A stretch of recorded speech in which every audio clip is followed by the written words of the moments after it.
Бәріне сәлем, сіздермен бірге Мадина.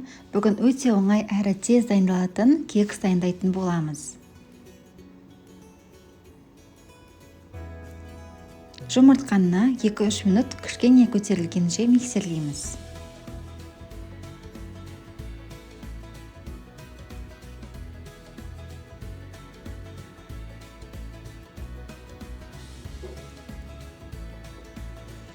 Одан кейін қантты ақырындап қосып, 5 минут көтерілгенше және қант ерігенге дейін миксерлейміз.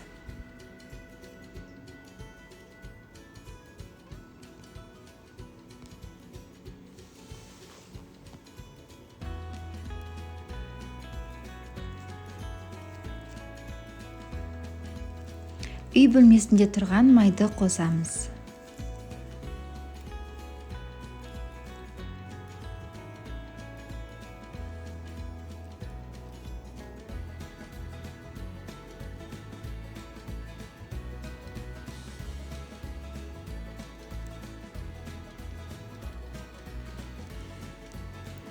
Сүт қосып араластырамыз.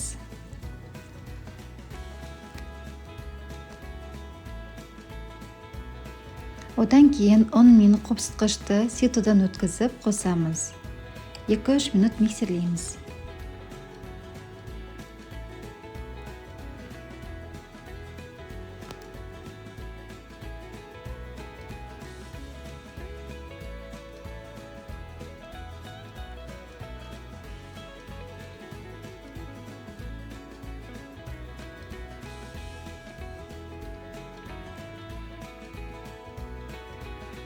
Бізде қою қаймақ тәрізді консистенция шығады.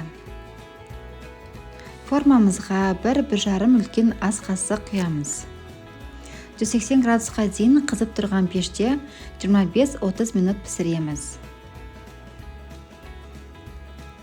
Осымен біздің кекс дайын өте жұмсақ болып шығады. Осы рецеппен 20-22 кекс шығады. Каналыма жазылып, лайк басуды ұмытпаңыздар.